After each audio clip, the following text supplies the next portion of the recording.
Olá, meu nome é Manuel Gibson. Bem-vindo a mais um dos cadernos de tecnologia aplicada, telecomunicações. O tema é propagação das ondas eletromagnéticas. Estamos interessados nos serviços de telecomunicações sem fio, na análise, projeto e instalação de enlaces sem fio. Nós já vimos até agora 8 aulas, vamos para a aula 9, propagação em dielétricos. O objetivo é apresentar a propagação das ondas radioelétricas nos dielétricos e o efeito dos dielétricos na propagação das ondas radioelétricas. Vamos considerar dois materiais para a nossa análise: vácuo e os dielétricos ou isolantes. Vamos iniciar pelo vácuo. No vácuo, a propagação das ondas eletromagnéticas, como já foi dito, segue uma trajetória retilínea, sem obstruções, sem mudanças. Caso tenhamos uma fonte pontual, ou seja, muito pequena em relação à distância e ao comprimento de onda, vamos ter as isofásicas, frentes de ondas de mesma fase, que são esferas com raios continuamente crescentes. Quando nós temos uma distância razoável da fonte, podemos considerar inclusive a onda plana. Então temos a onda radioelétrica com os parâmetros de velocidade, comprimento de onda, amplitude e fase. A velocidade no vácuo é de 3 × 10⁸ metros por segundo. Essa é a maior velocidade conhecida. Velocidade da propagação das ondas eletromagnéticas no vácuo. Em qualquer outro meio, a velocidade de propagação é menor do que esse valor. Aliás, nos metais, a velocidade é extremamente baixa. Vamos dar um exemplo para um satélite, onde temos enlace de subida e de descida de uma estação terrena. Temos que o retardo, o tempo que leva esse sinal de subida e descida, vai ser dado pela distância total percorrida pela velocidade. Vamos dar um exemplo. Vamos supor um satélite geoestacionário localizado a 37.000 km de distância de uma estação terrena. Queremos saber o tempo de ida e volta à superfície da Terra. Temos 2 vezes a distância, 37.800, dividimos pela velocidade de propagação no vácuo e temos 252 milissegundos. No exemplo 2, vamos agora determinar o retardo de propagação de ida e volta, o round trip delay, para um enlace cujo satélite está distante de uma estação terrena 36.300 km e de outra estação terrena 39.500 km. Queremos saber então tempo, percurso A, B, C e D. Quanto tempo leva para fazer a trajetória A, B, C, D?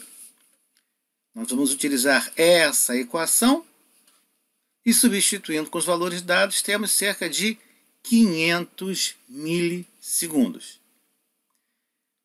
Quando você assiste o noticiário da televisão e um repórter está num lugar distante, às vezes o âncora do telejornal chama esse repórter e você sente que leva um tempo até o repórter responder, por isso é esse retardo de cerca de meio segundo até o sinal retornar. Exemplo 3. Vemos muitos filmes de ficção científica, naves espaciais atravessando galáxias. Vamos considerar um exemplo bem mais próximo da nossa casa. Suponha uma sonda espacial na órbita de Júpiter, que está distante da Terra, distância média, de 778 milhões de quilômetros. Qual será o tempo que o sinal leva para deslocar da Terra até Júpiter, considerando o vácuo? Fazendo a conta, cerca de 43 minutos. Então, um sinal transmitido da Terra até chegar a Júpiter leva pouco mais de 43 minutos. Se nós quisermos a resposta da sonda, cerca de 1h30 de ida e volta. Então, ao nós transmitirmos o sinal, levará cerca de 1h30 para termos a resposta desse sinal, ali na esquina, em Júpiter. Se a sonda estiver em Plutão, que é um pouco mais distante, a onda de rádio vai levar 5 horas e meia praticamente. Ida e volta quase metade de um dia. Então não fique preocupado, não vai ter um império galáctico tão cedo. A comunicação de um ponto ao outro, a logística, leva anos para ir e voltar a resposta. Muitos anos. Vamos agora ao comprimento de onda, que é um parâmetro importante que especifica a onda eletromagnética. Por exemplo, quando o pessoal da faixa de cidadão, PX, quer dizer que trabalha na frequência de 27 MHz, eles referem-se à faixa de 11 metros. Radioamadores referem-se à faixa de 70 centímetros, acerca da frequência em torno de 432 MHz.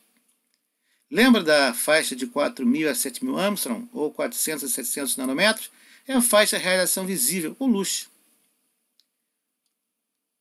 O comprimento de onda pode ser obtido por essa equação. Se a equação estiver em MHz, 300 dividido por frequência em MHz. Se você preferir trabalhar em giga, 0,3 dividido pela frequência em GHz. Vamos um exemplo. Qual o comprimento de onda de 2,4 GB? Bom, simples. 0,3 por 2,4, cerca de 12,5 centímetros. Um obstáculo é considerado... Um objeto é um obstáculo quando ele é da ordem do comprimento de onda da frequência considerada. Essa é a referência para blindagem, passagem da onda, guias de onda. Já uma haste metálica começa a se comportar como uma antena eficiente quando o seu comprimento é da cerca de 1/4 do comprimento de onda da frequência de operação. Essa antena é denominada então monopolo ressonante de 1/4 de onda se estiver na dimensão correta. Condutores da ordem de 1/10 de comprimento de onda já podem ser considerados radiadores para aquela frequência, aquele comprimento de onda. Então, tá? Que é um monopolo de 1/4 de comprimento de onda. Vejamos então o comprimento mínimo de uma antena eficiente em 1 MHz. Bom, vamos calcular o comprimento de onda para 1 MHz e dividir por 4, 75 metros. Entendeu por que em frequências mais baixas de MF é impossível antenas eficientes? Em 900 MHz, 900 MHz, o monopolo cerca de 8,3 centímetros. Se você ainda tem alguma foto de celulares antigos de antena, observe que era mais ou menos esse comprimento da antena. Era essa faixa inicial dos sistemas celulares mais antigos. O Wi-Fi 2.4 GB? Pois é, 3 centímetros. Uma antena de 3 centímetros é uma boa antena em 2,4 GB. Em 12 GB, bom, 6,25 milímetros é uma boa antena. Mas, mestre, antenas de 12 GB, banda KU, são antenas parabólicas de 1,20 m, 2, 5 metros de diâmetro. Não. Aquilo é o refletor parabólico. A antena é desse tamaninho aí, 6,25 milímetros de comprimento. Nós já vimos essa tabela, onde nós temos desde a faixa de ondas médias até EHF, a faixa de frequência, o comprimento de onda e qual seria a dimensão de um monopolo ressonante de 1/4 de comprimento de onda.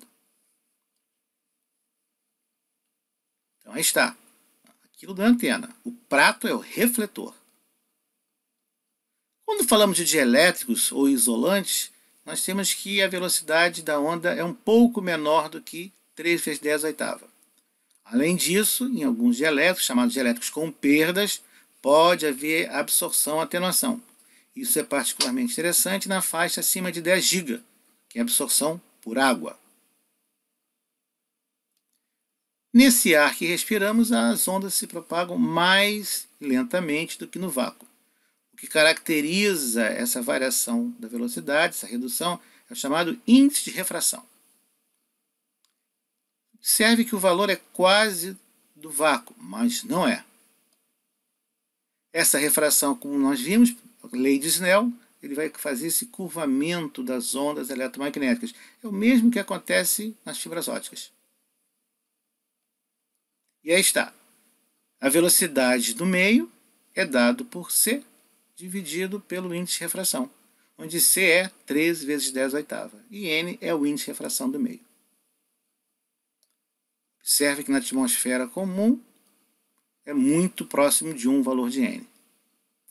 Outro parâmetro muito importante utilizado em cabos coaxiais é a velocidade relativa.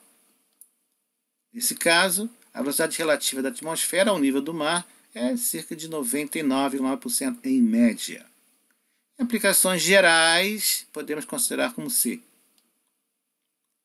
Aí está, a velocidade em metros por segundo é dado por C, dividido agora por um parâmetro interessante, raiz quadrada da constante dielétrica do material.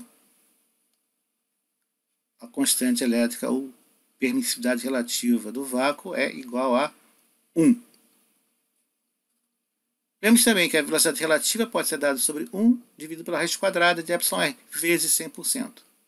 Você já viu esse parâmetro várias vezes em catálogos de cabos. Observe naquela coluna VF em percentagem. Aqui nós temos na primeira linha o cabo RG58 desse fabricante, de maneira geral são bem parecidas as características de vários fabricantes. Ele tem impedância característica de 50 ohms. Sabemos. Mas a velocidade relativa desse cabo é de 66%.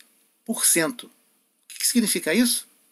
Significa que nesse cabo RG58, o sinal elétrico que se propaga pelo dielétrico numa velocidade de 66% da velocidade da luz. Faça a conta, cerca de 1,98 vezes 10 oitava metros por segundo. O retardo introduzido por um dielétrico em nanosegundo por metro, o retardo característico, é dado 10 terços vezes a raiz quadrada de εr. Vejamos um exemplo. Vamos considerar o ar com 15 metros de distância, na frequência de 2,4 GHz. Qual seria o retardo? Qual seria o tempo? O retardo vai ser cerca de 50 nanosegundos. Então, durante esses 50 nanosegundos, a onda está percorrendo a distância entre a antena transmissora e receptora. Em micro-ondas com 10 km, já temos retardo da ordem de 33 microsegundos. Em 20 metros de cabo RG58, quanto introduz de atraso? Nós sabemos a distância, 20 metros. Vamos dividir pela velocidade, 66%, e temos 101 nanosegundos. O pulso sai de uma extremidade a outra em 20 metros e leva 101 nanosegundos no cabo RG58. O comprimento de onda nós já vimos, só que agora nós podemos calcular a partir do comprimento de onda no vácuo, λ0, e da raiz quadrada da constante dielétrica. Por exemplo, vamos trabalhar em 1,8 GB com polietileno. Fazemos a conta, obtemos que para o vácuo temos 0,167 metros de comprimento de onda. Dividido pela raiz quadrada do εr, temos 11,9 centímetros. Então, observe que no polietileno o comprimento de onda é diferente no vácuo para a mesma frequência. E a atenuação? Bom, nós chamamos de dielétricos com perdas água doce, água salgada. Nós nunca temos água absolutamente pura, né? Sempre temos algum tipo de mineral, algum íon dissolvido na água. O solo, asfalto, terreno rochoso, alvenaria. A tabela mostra alguns valores obtidos do eletromagnetismo de atenuação característica, quantos dB por cada metro. Então, em 100 MHz, uma onda na frequência de 100 MHz, ela vai ser atenuada de 7,3 dB por metro, na água doce. Em 1 GB, cerca de quase 73 dB por metro. Lembra que 60 dB é um milionésimo. 70 dB, 1/10 milionésimo. Em 2,4 GB, cerca de 175 dB a cada metro que a onda se propaga. Em 12 GB, quase 730 dB por metro. Vamos supor um aquário com 40 centímetros de largura e 1 metro de comprimento num escritório, numa casa. E tem um equipamento de Wi-Fi atrás do aquário. O que vai acontecer? Se nós fizermos a conta, nós vemos que a atenuação característica em 2,4 GB para água doce é de cerca de 174,9 dB por metro. Vamos tomar a menor distância, 40 centímetros. Ora, Se 1 metro atenua 174,9 dB, vemos que 40 centímetros vão atenuar cerca de 70 dB. 70 dB, esse aquário de 40 centímetros equivale a onda se propagar mais de 30 metros no espaço livre. Se você achou pouco, 1 metro. 1 metro vai introduzir uma atenuação de 174,9 dB. São cerca de 5.500 km no espaço livre. Bom, quer dizer então que nada funciona quando tiver aquário. Não, porque você conhece a difração, a energia contorna o material, existe a reflexão nas paredes, então não é uma catástrofe total. É só uma coisa para você se preocupar. Cuidado com aquários e divisórias de metal. Se você tiver alguma dúvida ou mais dúvidas, se quiser conhecer mais sobre DB, DBM e DBW, procura aqui mesmo neste canal que você tem vários vídeos falando sobre isso. Mas se você quiser se dedicar mais, conhecer mais o assunto, uma boa referência é o livro Medidas em Telecomunicações Eletrônicas. É publicado pela editora Senac, do Rio de Janeiro. Com isso, nós acabamos a aula 9, Propagação em Dielétricos. Na próxima aula, veremos propagação em condutores. Afinal de contas, a energia eletromagnética, ela entra, ela penetra, ela caminha dentro dos condutores, igual a água faz com cano. É assim que funciona? Aguarde e obrigado. Até lá.